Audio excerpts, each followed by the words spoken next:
बोलो सद्गुरुदेव की जय।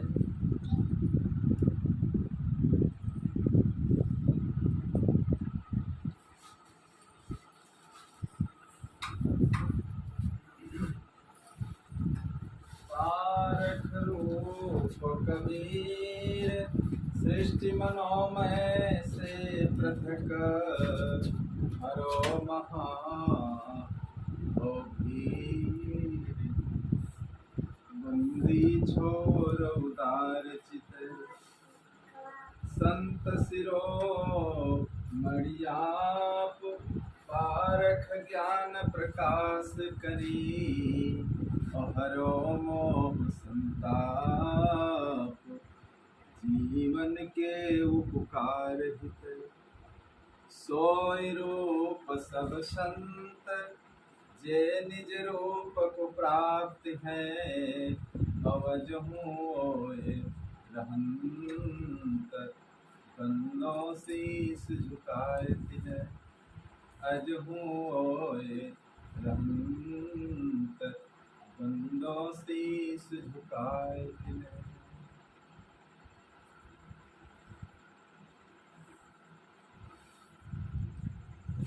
काम करते रहो ध्यान धरते रहो। काम करते रहो ध्यान धरते रहो। वक्त जीवन का यों ही निकल जाएगा। वक्त जीवन का यों ही निकल जाएगा। काम करते रहो ध्यान धरते रहो। काम करते रहो ध्यान धरते रहो। वक्त जीवन का यों ही निकल जाएगा। वक्त जीवन का यों ही निकल जाएगा। गर लगन सच्चे सद्गुरु से लग जाएगी। गर लगन सच्चे सद्गुरु से लग जाएगी। सार जीवन का नक्शा बदल जाएगा। सारे जीवन का नक्शा बदल जाएगा।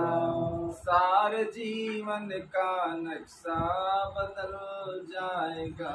सारे जीवन का नक्शा बदल जाएगा। लख 84 भ्रमण में किया दुख सहन। लख 84 भ्रमण में किया दुख सहन। बड़ी मुश्किल से पाया है मानो कतन। बड़ी मुश्किल से पाया है मानो कतन। बड़ी मुश्किल से पाया है मानो कतन। बड़ी मुश्किल से पाया है मानो कतन। राह अच्छी चलो करके सीधी नजर। राह अच्छी चलो करके सीधी नजर। पाँव नाजुक है पीछे फिसल जाएगा। पाँव नाजुक है पीछे फिसल जाएगा। काम करते रहो ध्यान धरते रहो। काम करते रहो ध्यान धरते रहो। वक्त जीवन का यों ही निकल जाएगा। वक्त जीवन का यों ही निकल जाएगा। गर लगन सच्चे गुरुवर से लग जाएगी। गर लगन सच्चे गुरुवर से लग जाएगी। सारे जीवन का नक्शा बदल जाएगा।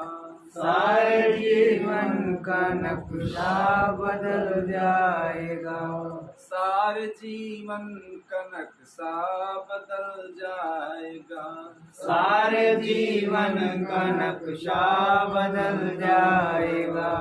कौल की नायतन पर करूँगा वफा। कौल कीना तुम पर करूँगा वफा। फिर गया भूल कुछ ना कमाया नफा। फिर गया भूल कुछ ना कमाया नफा। हो के मस्ती में तू मूल धन खो रहा। हो के मस्ती में तू मूल धन खो रहा। आखिरी में तेरा सर कुचल जाएगा। आखिरी में तेरा सर कुचल जाएगा। काम करते रहो ध्यान धरते रहो। काम करते रहो ध्यान धरते रहो। वक्त जीवन का यूं ही निकल जाएगा। वक्त जीवन का यूं ही निकल जाएगा। कर लगन सच्चे गुरुवर से लग जाएगी। कर लगन सच्चे गुरुवर से लग जाएगी। सारे जीवन का नक्शा बदल जाएगा। सारे जीवन का नक्शा बदल जाएगा।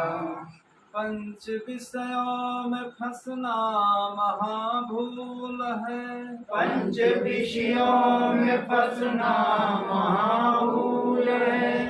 इसे तन मन ने अपना हटाते रहो। इसे तन मन ने अपना हटाते रहो। जैसे जल में कमल करता निर्वाह है। जैसे जल में कमल करता निर्वाह है। उस तरह से ये जीवन सफल पाओगे। उस तरह से ये जीवन सफल पाओगे। काम करते रहो ध्यान धरते रहो। काम करते रहो ध्यान धरते रहो। वक्त जीवन का यूं ही निकल जाएगा। वक्त जीवन का यूं ही निकल जाएगा। कर लगन सच सद्गुरु से लग जाएगी। कर लगन सच सद्गुरु से लग जाएगी। सारे जीवन का नक्शा बदल जाएगा। सारे जीवन का नक्शा बदल जाएगा। छोड़ कर छल कपट मोह माया यतन। छोड़ कर छल कपट मोह माया यतन। लो लगा लो प्रभु से जगदम्बा चरण। लो लगा लो प्रभु से जगदम्बा चरण। मोम सम है जिगर उन दया सिंधु का। मोम सम है जिगर उन दया सिंधु का।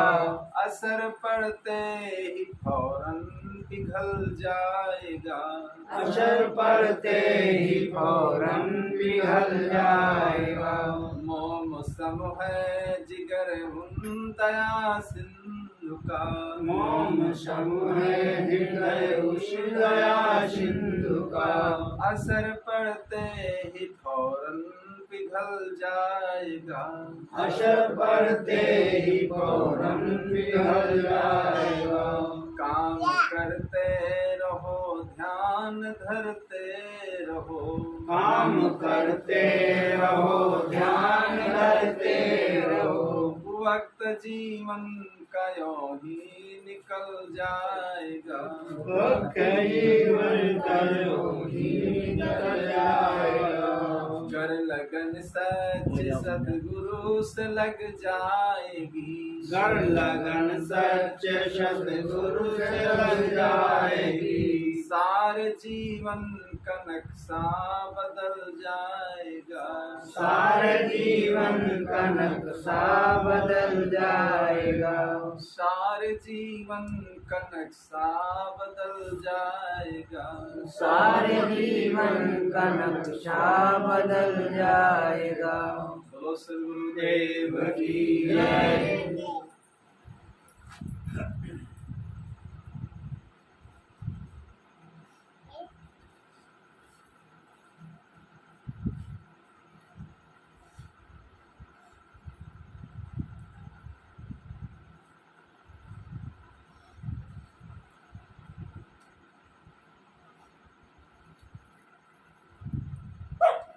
पानी केरा बुदबुदा, इस मानुष की जात, और देखत ही छिप जाएगा और ज्यों तारा बढ़ता।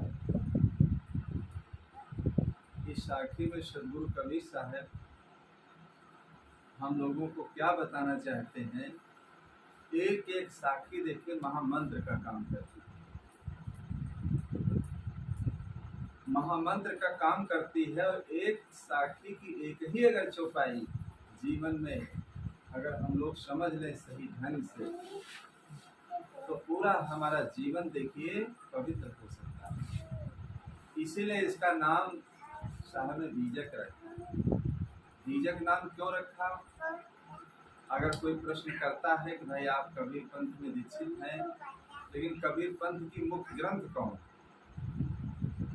जैसे किसी विद्यालय में बच्चों से एक अध्यापक जी ने पूछा था कि सभी बच्चे ध्यान से सुनेंगे कि कोई बच्चा इसमें बता सकता है कि हिंदू धर्म का धार्मिक पुस्तक कौन है? तो देखिए कोई बच्चे नहीं बता पाए। फिर गुरु जी ने पूछा कि क्या कोई बच्चा ये बता सकता है कि फला फला फिल्मों में कितने कितने कौन कौन एक्टर और हीरोइन है? तो दर्जनों के नाम बच्चों ने गिना दिए, लेकिन ये कोई बच्चा नहीं बता पाया कि हमारे हिंदू धर्म का धार्मिक ग्रंथ कौन है। क्यों नहीं बता पाए? इस पर ध्यान नहीं दिए। देखिए जिस तरफ मनुष्य का ज्यादा लक्ष्य होगा वही तो वो काम करेगा। और ज्यादा ध्यान आपका जिधर होगा, सोते जागते लेते मिलते जुलते, देखिए आप कोई भी काम करेंगे और उधर से जब फुर्सत आपको मिलेगी तुरंत अपने लक्ष्य पर आ जाएंगे। अगर लक्ष्य सही नहीं होगा, भावना अच्छी नहीं होगी, विचार अच्छे नहीं होंगे, तो क्या रात दिन देखिए प्रपंच में ही समय को बिता देगा। क्योंकि मन को इतना प्रपंच अच्छा लगता है उतना सत्संग अच्छा नहीं लगता। अगर उतना सत्संग अच्छा लगे तो देखिए मनुष्य का बेड़ा ही पार। क्योंकि अनादि काल से प्रपंच में रमते आया। पिछले प्रपंच की बात देखिए, पूरी रात कोई बातचीत करते रहते, हम नहीं सोते हैं, लोग सुनते रहेंगे। और सत्संग में अगर आ गए तो देखिए नींद आके गिरने लगते, झूमने लगते। तो जहाँ ज्यादा आपका ध्यान लक्ष्य होगा उस काम को करने में आपको कोई दिक्कत नहीं लगेगी। अगर दिक्कत लगेगी लेकिन आप दिक्कत को समझेंगे। तो इसी प्रकार जिसका सत्संग में ज्यादा प्रेम अनुराग होता है, यहाँ भी अगर कोई दिक्कत आ भी गई लेकिन उस दिक्कत को दिक्कत लोग नहीं समझते। तो कोई बच्चा नहीं बता पाया और एक्टर और हीरोइन के दर्जनों नाम गिना दिए बच्चों ने। तो गुरु जी ने कहा देखिए जब ये भी नहीं पता है तुम लोगों को कि हमारे हिंदू धर्म की धार्मिक पुस्तक कौन है, तो कुछ छोटे छोटे ऐसे प्रश्न होते हैं, देखिए उनके उत्तर सबको पता होना चाहिए। अगर कोई पूछ बैठे भाई आप कबीर पंथ में दीक्षित हैं, लेकिन कबीर पंथ का मुख्य ग्रंथ कौन है, तो आपको अगर पता होगा तो आप बता देंगे तुरंत। तो वो समझ जाएगा कि इनके यहाँ साधु संत आते हैं, जरूर ये लोग सत्संग करते हैं। तो हम क्या बताएंगे अगर वो पूछेगा कि कबीर पंथ का मुख्य ग्रंथ कौन है, जिससे पूरा कबीर पंथ चला, सारी पुस्तकें निकली, वो कौन है? वो बीजक। वो कौन है? और बीजक नाम सद्गुरु कबीर साहब ने क्यों रखा है इसका? क्योंकि नामकरण भी साहब ने ही किया। मस कागज छुओ नहीं कलम गहो नहीं हाथ, चारु युग का महात्म कबीर मुखे जनाई। अब सद्गुरु कबीर साहब को तो 600 साढ़े 600 वर्ष हो रहे हैं। अभी देखिए सद्गुरु विशाल साहब को आप देख लीजिए, इस साखी को उन्होंने चरितार्थ कर दिया। भवयान मुक्ति द्वार सत्यनिष्ठा नवनियम 4 पुस्तकों की उन्होंने रचना किया, लेकिन मस कागज उन्होंने नहीं छुआ, न कलम को हाथ में पकड़ा और न कागज। ऐसे मौखिक देखिए, मौखिक को कहते चले गए और शिष्य लोगों ने लिख लिया।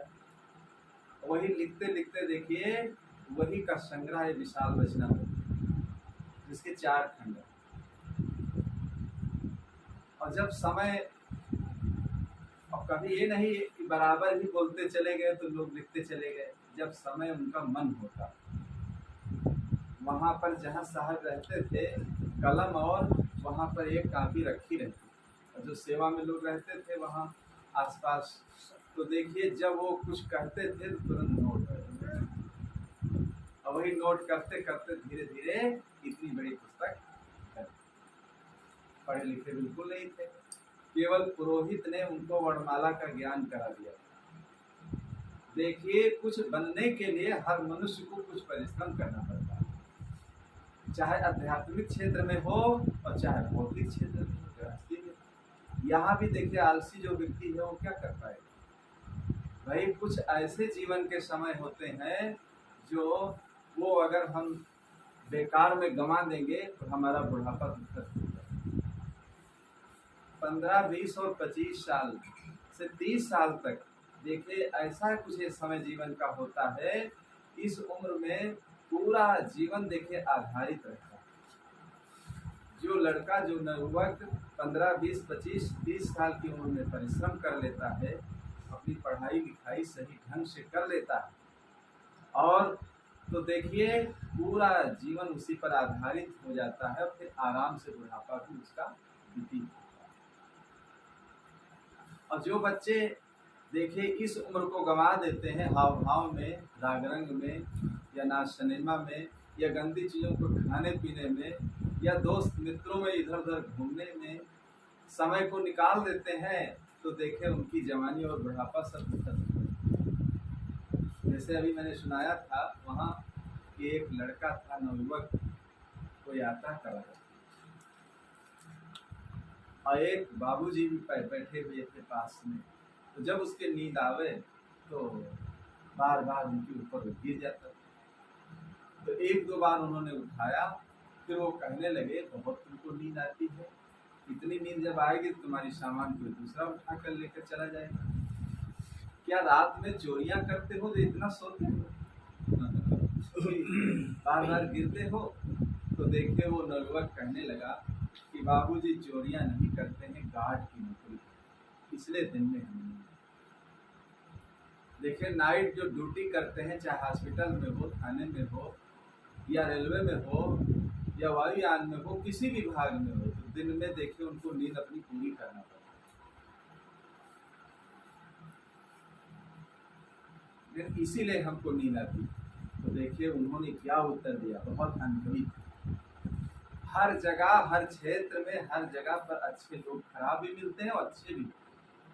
ऐसा नहीं कहा जाता है कि दुनिया के जितने विभाग हैं सब नकारे जा सकते हैं। हर विभाग में अच्छे लोग भी होते हैं, खराब भी लोग। हर मत पंथ संप्रदाय में देखिए अच्छे अच्छे संत भी होते हैं और गलत भी उसमें भी पैदा हो जाती है। हर घर में, हर परिवार में, गांव में ऐसा नहीं कहा जा सकता है कि पूरा का पूरा गांव ही खराब, पूरा का पूरा गांव ही खराब। हर गांव में कुछ अच्छे लोग जरूर, चाहे एक ही व्यक्ति हो चाहे 2-4 हो, लेकिन अच्छे लोग भी होंगे, लेकिन कम। तो सारा समय तुमने गंवा दिया। जब 15, 20, 25, 30 साल के थे, तो अब क्या बाबू बनोगे कि जज बनोगे, क्या बनोगे? अब तो गार्ड की नौकरी तो करना ही पड़ेगा। तो इसलिए जीवन का जो कुछ समय होता है बहुत ही देखिए सुनहला होता है, बहुत ही कीमती होता है। उस समय को देखिए मुफ्त में, प्रपंच में नहीं गंवाना चाहिए, उसका सही उपयोग करना चाहिए। देखिए हमसे भी हमारे गुरुदेव जी कहते थे, अहमदाबाद में तिलकम लाल सेठ के यहाँ जैसे 9 महीना रहे, हम सेवा में थे। अब हमको रात में भी पढ़ाते थे, दिन में भी वो पढ़ाते थे। अब कैसी दिनचर्या थी, ऊपर 1 मंजिल 2 मंजिल का वो बहुत बड़ी बिल्डिंग थी, जिसमें रहते थे साहब, तो उसमें किचन और सब व्यवस्था थी। तो ऊपर समय से वो जाते थे और नीचे भी उतर आते थे। तो एक दिन पता नहीं जलपान आदि करके हम सो गए, पाठ करने नहीं गए, नींद आ गई। हमने कहा थोड़ा लव लेट लें, आराम कर लें, फिर पाठ करने जाएंगे। अब नींद आ गई, वो सो, जब सो गए गए नहीं, और साहब ऊपर इंतजार करते रहे होंगे कि आएंगे आएंगे पाठ करने के लिए। फिर वो 1 बजे रात में उतरे ऊपर से, अंदर ही जीना था, गंगा जो लपटी थी उसको लेकर ऊपर से उतरे जीना से। फिर वही लपटी से हमारे शरीर में लगाया उन्होंने डंडी, तो हम जाग गए कि भाई रात में कौन है, तो जाग कर बैठ गए। फिर सामने चारपाई थी उसी रूम में, हमारा नीचे आसन था, तो बैठ गए, करने लगे। हमसे पाठ करने नहीं आया, तो हमने कहा नींद साहब आ गई, और हमने कहा लो थोड़ा आराम कर दे 5 मिनट, और तब जाए 5 मिनट में नींद आ गई। तो देखिए वो कहने लगे कि भाई आलसी व्यक्ति का हमारे पास गुजर नहीं, आलसी व्यक्ति हमारे पास नहीं रह पाएगा। अब कल ही देखिए लखनऊ की ट्रेन में तुमको बिठाया गया, और वहाँ उतर लेना, तो लखनऊ में पहुँच जाना, वहाँ तक उसमें चले जाना। तो हमने कहा नहीं सर, पाठ करेंगे हम, आप भेजिए मत हमें, करेंगे पाठ। तो देखिए शाम को पाठ सुनाओ, और 3 बजे शहर के लोग आते थे, तब सत्संग होता था, और शाम दोनों टाइम भोजन बनाना। और फिर देखिए उनका नियम था कि गुजरात में देखिए बहुत भाविक देश है, बहुत हिसाब से वहाँ रहना पड़ता, और जहाँ रहते थे अपने हाथ से बर्तन मांजना, धोना, किचन साफ करना, दोनों टाइम बनाना, और फिर सुबह वंदना करना। वंदना के बाद फिर देखिए जो शाम को सुनाते थे जय शब्द का, उसको सुबह सुनाना पड़ता था, उसको सुबह सुनाओ, अगर जो गलती हो गई तो बताते थे। तो अब दिन में सत्संग, और सुबह भी सत्संग 4 बजे उठकर जाओ, फिर शाम को पाठ सुनाओ, पाठ के बाद फिर कई शब्द का अर्थ सुनाते थे, उसको सुने, और फिर सुन करके तब लेटो आकर, और अपना किचन का भी काम करो, जो झाड़ू पोछा करना है वो भी करो पूरा का पूरा। तो देखिए कुछ सीखने की उम्र होती है, और उस उम्र में अगर व्यक्ति नहीं सीख पाएगा तो देखिए उसकी ज़िंदगी बेकार है। तो उन्होंने बहुत अच्छी बात हमसे कहा, देखिए सीखने की तुम्हारी उम्र है, जानने की समझने की उम्र है, जान लो समझ लो, कोई बताने वाला भी नहीं मिलेगा, और अगर सीखोगे नहीं, जानोगे नहीं, समझोगे नहीं, तो देखिए दूसरों को धक्का खाना पड़ेगा, चाहे परमार्थ मार्ग में हो चाहे गृहस्थी मार्ग में। 4 भाई हैं, देखे वही माता पिता की गोद में खेलते हैं, और वही धीरे धीरे देखे बड़े होते हैं, नौजवान होते हैं, सबकी शादियां हो जाती हैं, सब देखे कोई कहीं सब बिखर जाते हैं, कौन किसको देखता है। अब तुम्हारे पास अगर सही बुद्धि ज्ञान माइंड नहीं है, तो अपनी गृहस्थी को तुम कैसे चलाओगे, चौपट हो जाएगी गृहस्थी, कुछ कमा नहीं पाओगे। जब खुद परिवार को, बच्चों को अच्छी सीख शिक्षा दीक्षा नहीं दे पाओगे, तो भाई कोई अगर अभ्यागत आएगा, कोई अतिथि आएगा, उसका भी सम्मान नहीं कर पाओगे। ऐसे परमार्थ मार्ग में भी है, यहाँ भी अगर व्यक्ति सही सीख नहीं पाएगा, कहीं सही से जान लो, समझ लो, सीख लो कि 8 महीने में तुमको बीजक, भौयान, पचग्रंथि तीनों चीज़ों को पढ़ लेना चाहिए, लेकिन तुम पढ़ नहीं पाए, आलस किए, आए सोए। तो हमने कहा शायद समय इसमें कहाँ इतना मिल पाता है, कहीं तीनों को पढ़ लेना चाहिए। बताओ, दिन रात पढ़ते ही रहते, तो इतना देखिए वो कसते थे। अब मेरी 9 महीने की वही पढ़ाई देखिए, 9 महीने की पढ़ाई पूरे जीवन को सुधार दिया, पूरे जीवन को सुधार दिया। 9 महीने एक ही जगह, अब एक ही जगह का नियमित उसमें काम होते थे, आना जाना तो है नहीं कहीं, नियमित उठना, नियमित अपना भोजन करना, नियमित से पढ़ना लिखना, नियमित से सत्संग करना। तो देखिए जिसकी नींव मजबूत हो जाती है, जिस मकान की, देखिए वो मकान कई मंजिल आप बनाते चले जाए, तो गिरता नहीं। इसी प्रकार जिस बच्चे की नींव मजबूत हो जाती है, तो देखिए आगे आगे और उसका जीवन में निखार आता है, और उसके जीवन में नई नई देखिए कलियां निकलती हैं। जैसे कोई पेड़ होता है और बहुत अच्छी जमीन पर लगा हुआ है, पानी और खाद बराबर उसको मिलती रहती है, तो देखिए नई नई कलियां उससे बराबर निकलती है। अगर पानी सही नहीं मिलता है तो देखिए वो धीरे धीरे कलियां जो निकलती है वो भी सूख जाती है। तो यही इस जीवन का हाल है, यही इस जीवन का हाल है। अगर व्यक्ति अपने जीवन को सही ढंग से व्यतीत नहीं कर पा रहा तो देखिए उसका जीवन पाना ही बेकार हो जाता है। तो हर मनुष्य को चाहिए कि भाई जीवन मिला है तो जीवन में देखिए भाई हर मनुष्य को परिश्रम करके और जीवन का समय का उम्र का सही उपयोग करके जीना रहना चाहिए। देखिए जब उनको बीजक टीका मिली श्री पूरण साहब की, कहते 12 बरस तक पढ़ते रहे श्री विशाल साहब। अब बताओ 12 बरस तक केवल एक ही पुस्तक पढ़ते रहे। अब 12 बरस तक केवल एक ही अगर पुस्तक पढ़ी जाएगी तो एक एक अक्षर तुमको तुम्हारे माइंड में भर जाएगा, दूसरी पुस्तक को हाथ में छुए नहीं। और जब 12 बरस तक बीजक की टीका सदगुरु श्री पूरण साहब की पढ़े तो देखिए पूरा सिद्धांत सब कुछ उनके दिल दिमाग में भर गए।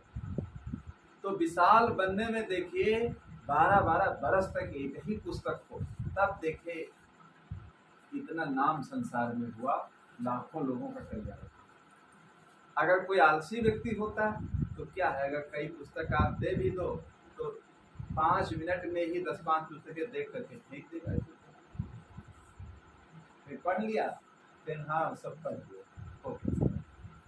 किसी भी पुस्तक को, किसी भी काम को सही रूप से अगर करोगे, जब वो हृदयंगम हो जाएगी बढ़िया, तो देखिए कोई भी प्रश्न आए खटाखट आप लिखते चले जाओगे फटाफट। और जब सही दिल दिमाग से उसको सोचोगे नहीं, अध्ययन नहीं करोगे, तो देखिए बिल्कुल सही रूप से तुम्हारे दिमाग में वो चीज बैठने वाली है। तो हर मनुष्य को चाहिए कि देखिए मस कागज छो नहीं, कलम गहो नहीं हाथ, चारु युग का महात्म कबीर मुखे जनाई। तो देखिए कागज शाही को ना स्पर्श करते हुए बीजक के ज्ञान को उन्होंने कहा। और बीजक का ज्ञान जो उन्होंने कहा तो कोई कमरे में बैठ करके नहीं कहा। देखिए कलम से लिखा हुआ लेख इतना प्रभावशाली नहीं होता है, समाज के अंदर जो बात कही जाती है देखिए वो ज्यादा प्रभावशाली। तो जैसा जैसा वो देखते गए, काशी से मगहर तक भ्रमण करते गए, जैसे जैसे लोग उनको मिलते गए, देखिए वैसे ही बात वो कहते चले। इसीलिए उसका नाम बीजक रखा गया। बीजक वित्त बतावे जो विद गुप्ता होए, और ऐसे शब्द बतावे जीव को तो बूझे बेला। देखिए इस साखी में बीजक का अर्थ वो खुद ही बता देते हैं। बीजक क्या बताता है? गुप्त धन को बताता है। पुराने जमाने में जब बैंकें नहीं थी, इतनी शिक्षा नहीं थी, तो सेठ साहूकार जो बड़े आदमी होते थे, तो देखिए जहाँ पर धन सोना चांदी गड़ा होता था तो एक बीजक रखते, ताम पात्र में जहाँ गड़ा होता था तो उसी बीजक में वो लिखते, उसका नाम बीजक रखते। और उसी बीजक को देख करके पता लग जाता था कि कहाँ पर धन गड़ा है, और लोग पता लगा कर खोल देते थे जब जरूरत थी। तो बीजक क्या बताता है? गुप्त धन को बताता है।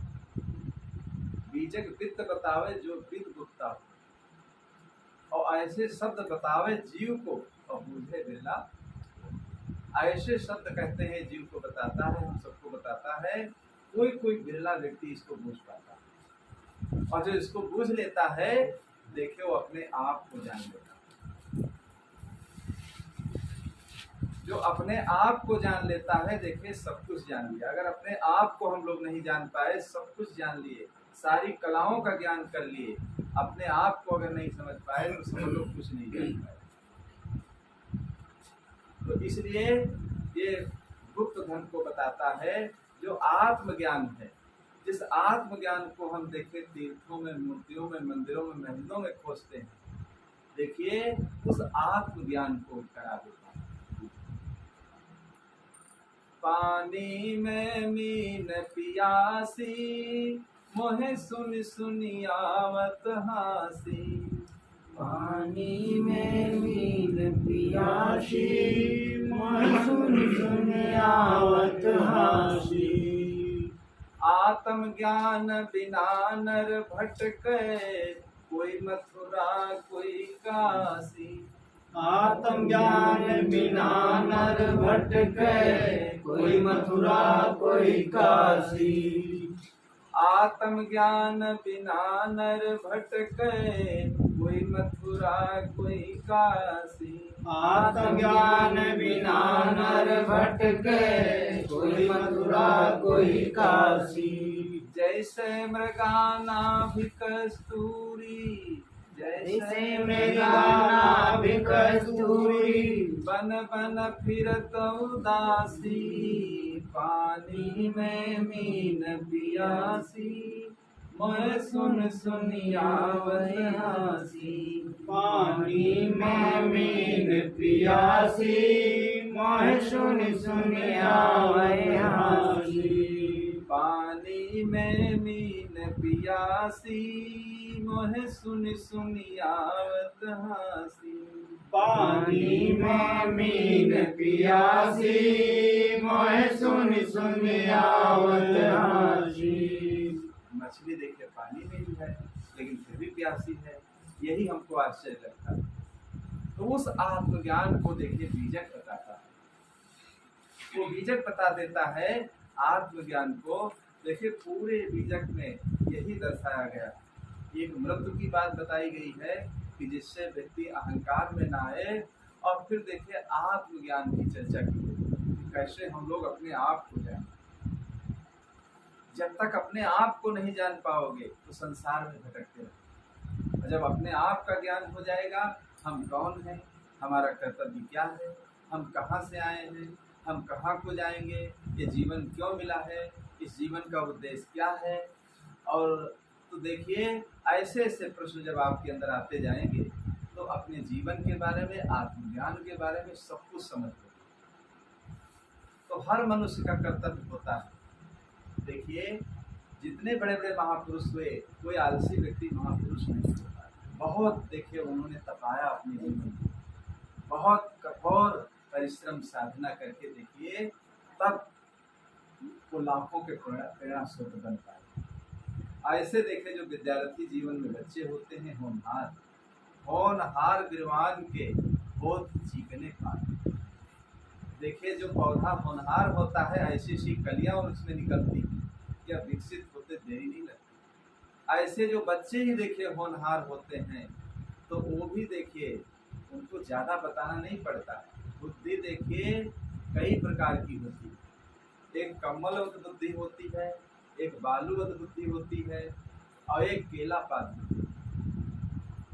तो बालूवत बुद्धि कैसी होती है, बालू में जितनी लकीर आप बना दें उतनी लकीर बनी रहती है। किसी किसी व्यक्ति को जितना बता दिया जाए देखिए उतना वो फिर उतना याद कर लेगा।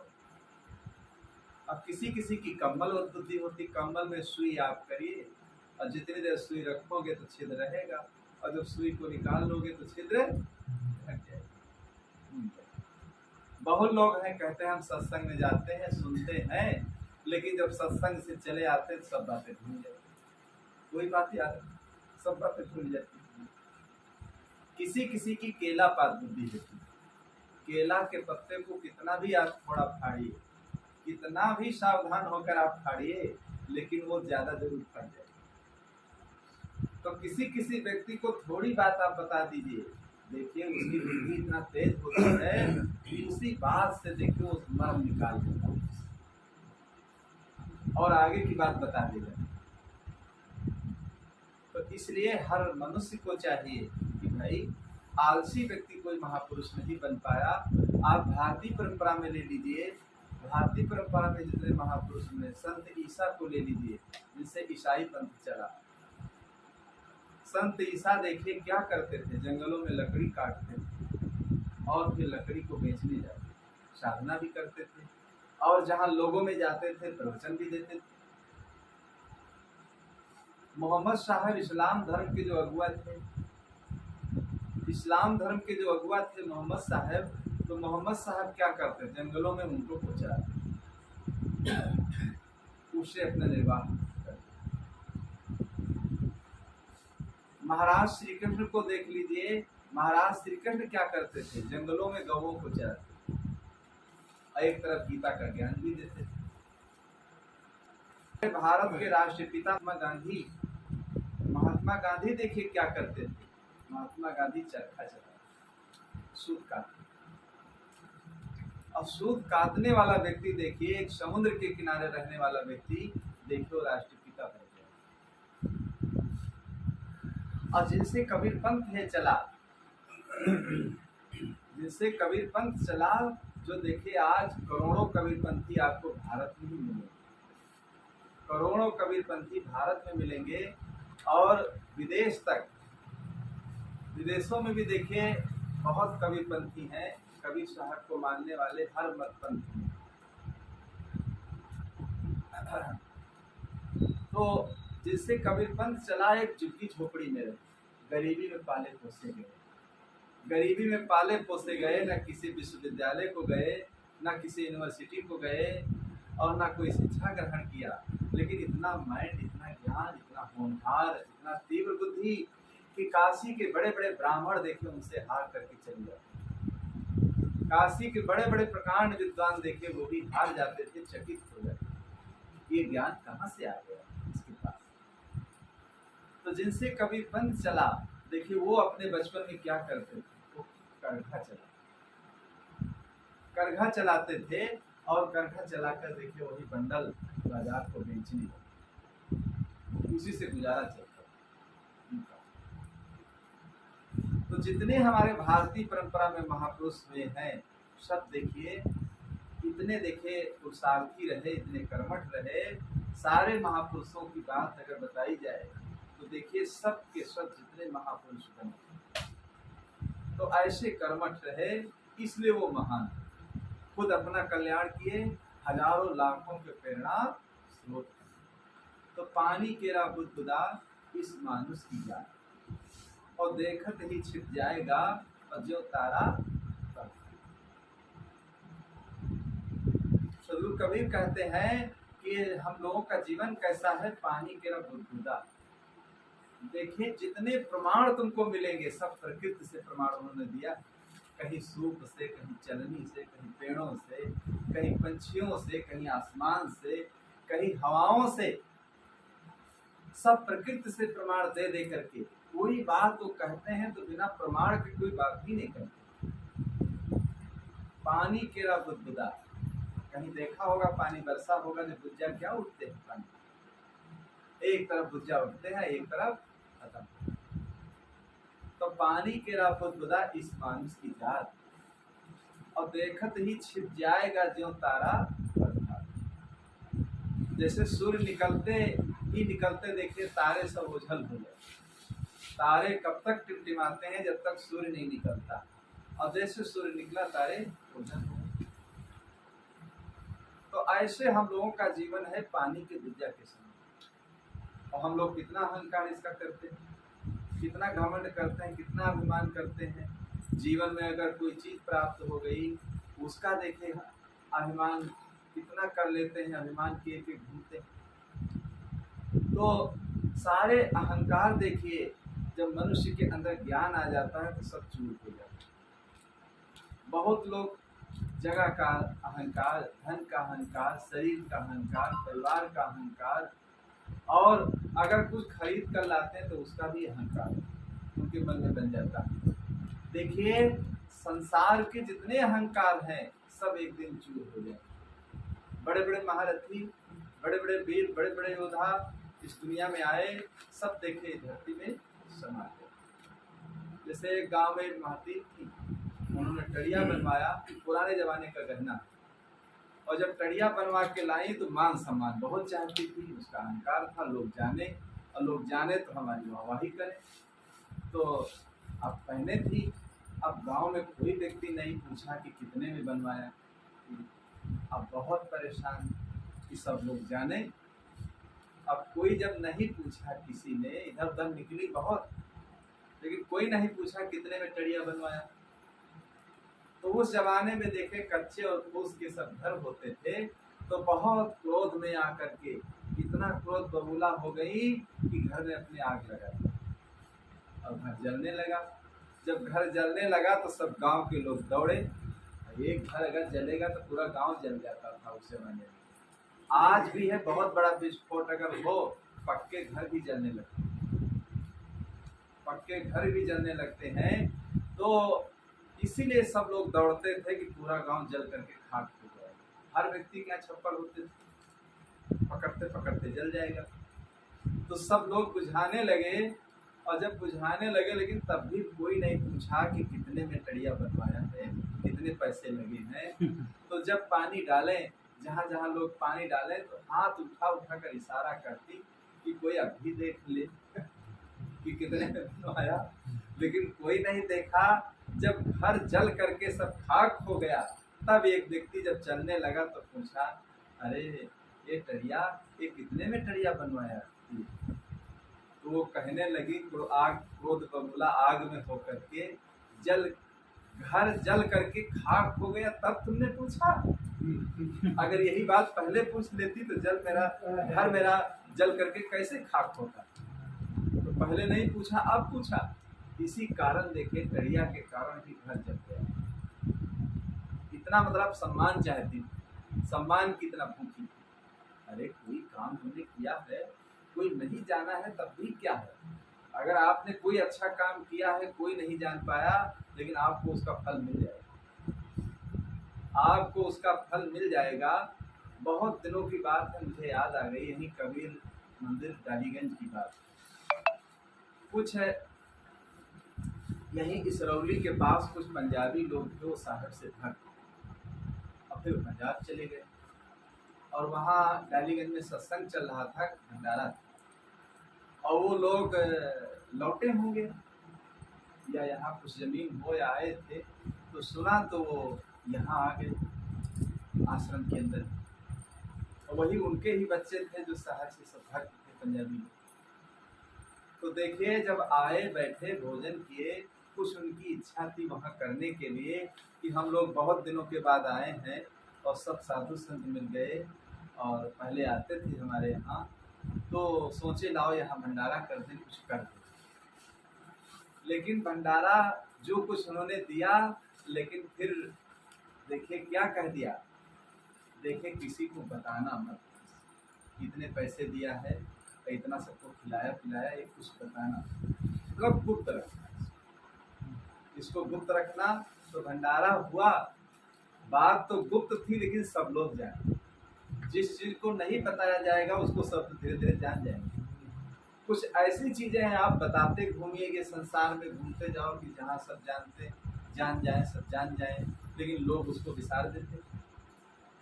जो कमल का फूल कांटों में खिलता है, देखिए उसकी खुशबू लेने वहाँ लोग चले जाते हैं।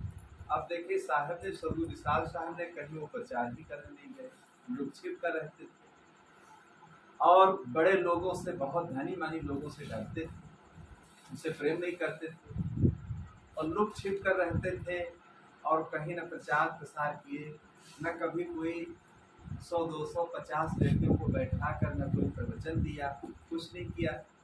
और जो प्रचार प्रसार नहीं करने गए, और वो जमाना था इतना विज्ञान नहीं था, लेकिन देखिए अपने आप पूरी दुनिया में प्रचार प्रसार हो गए।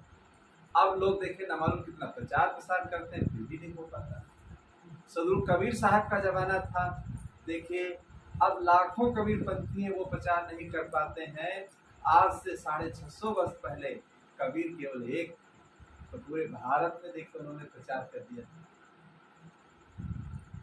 तो देखिए कथनी से रहनी का ज्यादा प्रभाव पड़ता है, और वो फूल जो खिलता है उसकी खुशबू धीरे धीरे सब लोग जान जाते हैं, और उस खुशबू को लेने के लिए देखिए वहाँ धीरे धीरे सब इकट्ठा हो जाते हैं, और धीरे धीरे उसको ले लेते हैं। तो पानी केरा बुदबुदा इस मानुष की जात, और देखत ही छिप जाएगा और जो तारा प्रभात। इसलिए संसार में किस चीज का अहंकार किया जाए, सारे संसार की जितनी चीजें, अपना शरीर भी देखिए छूटने वाला, आज शरीर अच्छा है, अभी कल को कोई रोग हो जाए भयानक, अब शरीर छूट जाएगा, क्या करो। तो संसार में किसी चीज का अहंकार ही बेकार है। गए राम यो गए लक्ष्मणा, संघन गई सीता सिधना, जात कौरवो लागिन बारा, गए भोज जिन साजल धारा, गए पांडव कुंताए सिरानी, गए सहदेव जिन बुद्धिमति ठानी, सर्व सोने की लंका उठाई, चलत बार कछु संग न जाई, और जाकी कुरियायंतरी छाई, सो हरिषद देखल नहीं जाई, मूर्ख मनसा बहुत सजोई, अब अपने मरे और ले रोई, अयु न जाने हम हो मर जइबे, टका 10 भिड़े और ले खइबे, अपनी अपनी कर गए लागिन काहू के साथ, अब अपनी कर गए रावणा, अब अपनी दशरथ नाथ, अपनी कर गए रावणा, अब अपनी दशरथ नाथ। तो यहाँ अपनी अपनी करके संसार में जो आए सब चले गए।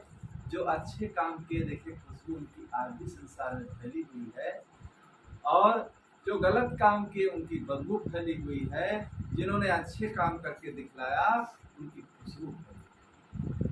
तो हमें करना क्या है, हमें ऐसा काम करके नहीं जाना है संसार से कि जिससे हमारी बदबू फैले। हमें ऐसा काम करके यहाँ से जाना है कि जिससे ना अगर खुशबू फैल पाए तो कम से कम बदबू भी न फैलने पाए, ना कोई अगर हमें अच्छा कहे तो खराब भी नहीं। तो ऐसे कर्म करके कहते यहाँ से जाना चाहिए। कबीर जब हम पैदा हुए यह जग हंसे हम रोए, और ऐसी करनी कर चलो और हम हंसे जग।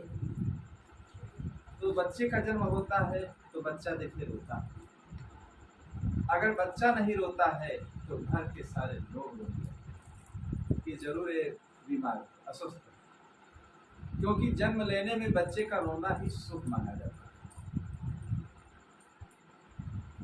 तो हम लोग रोते हुए इस संसार में आए, जन्म लिए, लेकिन ऐसे कर्म करके यहाँ से जाना चाहिए कि हम हंसते हंसते चले जाएं। बसर कर जिंदगी ऐसी सभी रोए तो हंसता जाए।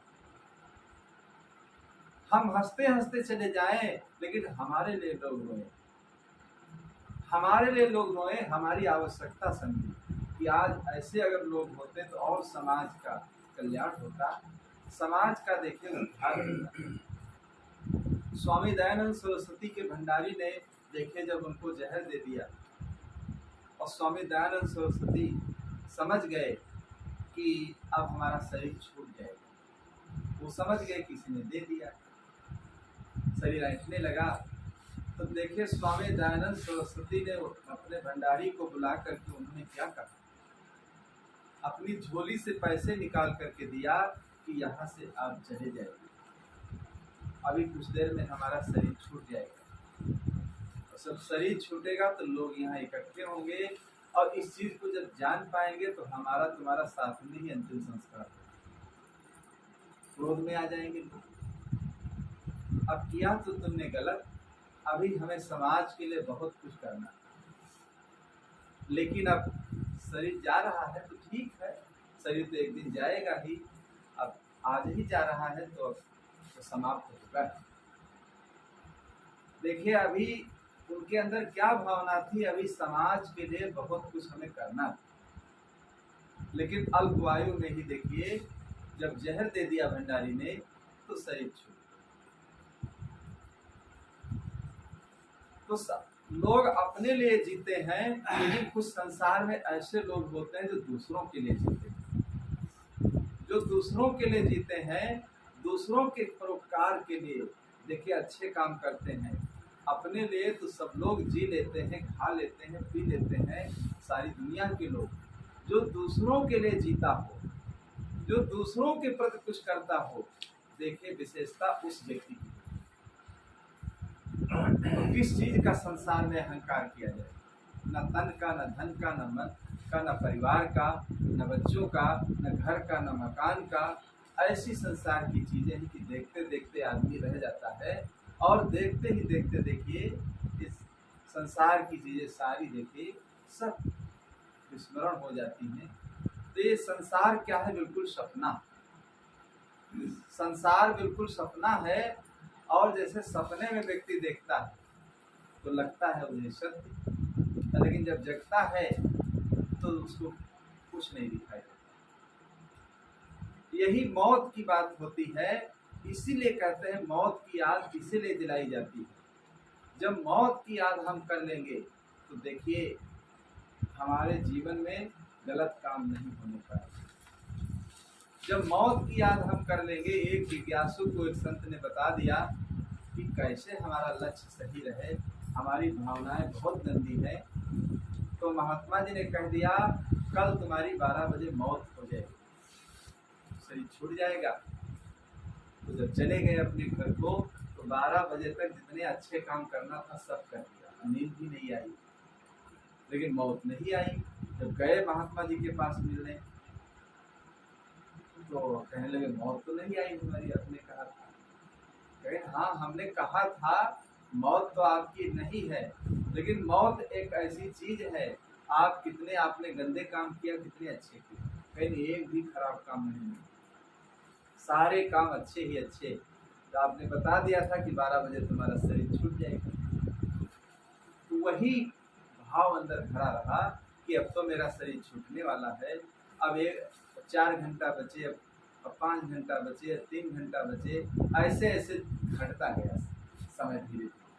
अब जितना समय नजदीक आता गया उतना हम और अच्छे काम करते गए, और करते करते देखिए आप 12 घंटे में बताया था कि आज के 12 बजे थे, कल 12 बजे शरीर छूटेगा, बहुत अच्छे अच्छे काम नहीं। तो देखिए मौत एक ऐसी चीज है जो मनुष्य को अच्छा संदेश देती है, और मनुष्य के सारे अहंकार को देखिए ढीला करती है। तो इसलिए हर मनुष्य को अपनी मौत को भी कभी कभी ध्यान कर लेना चाहिए। जब मौत को हम ध्यान कर लेंगे तो देखिए विषमता, राग, द्वेष, जितनी गलत भावनाएं हैं देखिए धीरे धीरे समाप्त होती है। तो हर व्यक्ति को अपने मौत की जरूर ध्यान कर लेना चाहिए। सज धज कर जिस दिन मौत की सहजादी आएगी, सज धज कर जिस दिन मौत की सहजादी आएगी, ना सोना काम आएगा ना चांदी आएगी। कर जिस दिन मौत की सहजादी आएगी, ना सोना काम आएगा ना चांदी आएगी, ना सोना काम आएगा ना चांदी आएगी, ना सोना काम आएगा ना चांदी आएगी। सज धज कर जिस दिन मौत की सहजादी आएगी, सज धज कर जिस दिन मौत की सहजादी आएगी, ना सोना काम आएगा ना चांदी आएगी, ना सोना काम आएगा ना चांदी आएगी। ना सोना कहते काम आने वाला है उस समय, और न चांदी की काम आने वाला है। तो इसलिए अपने जीवन में हर व्यक्ति को देखिए, परिवार में जहाँ हम रह रहे हैं देखिए, भावना जब हमारी अच्छी होगी, विचार जब हमारे अच्छे होंगे तो सारे काम जीवन में अच्छे करते जाएंगे, और जब अच्छे काम करते जाएंगे तो सेवा, भाव, सत्संग, ये सब चीज़ें हमारे जीवन में बढ़ती जाएंगी। तो हम अपने परिवार में जहाँ रहेंगे हमारा जीवन बिल्कुल स्वर्गमय होगा, और हमारे जीवन में शांति भी बनी रहेगी, और अच्छे ढंग से बढ़िया हमारा जीवन व्यतीत होता जाएगा। बोलो सद्गुरु देव की जय।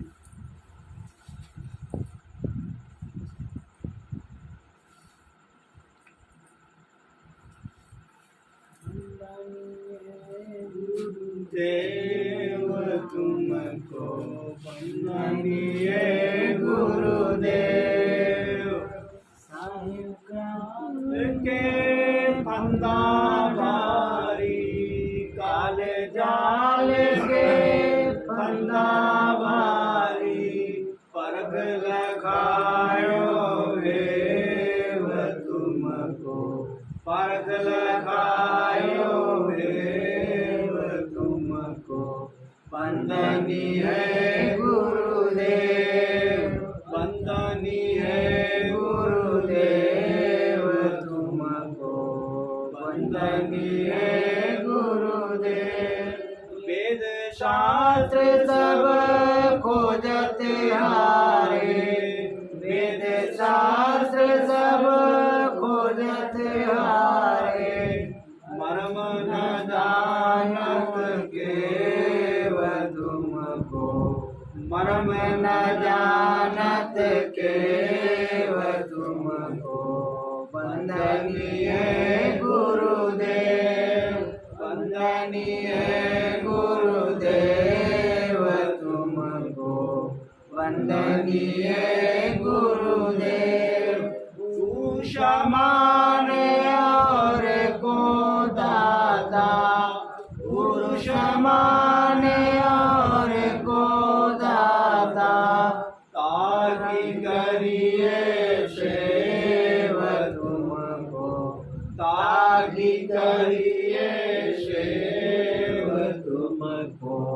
वंदनीय गुरुदेव, वंदनीय गुरुदेव तुमको, वंदनीय गुरुदेव।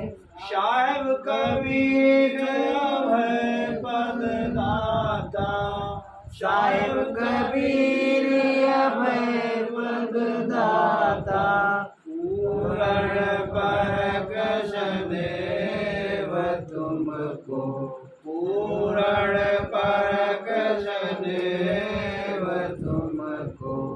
वंदनीय गुरुदेव, वंदनीय गुरुदेव तुमको, वंदनीय गुरुदेव। साहेब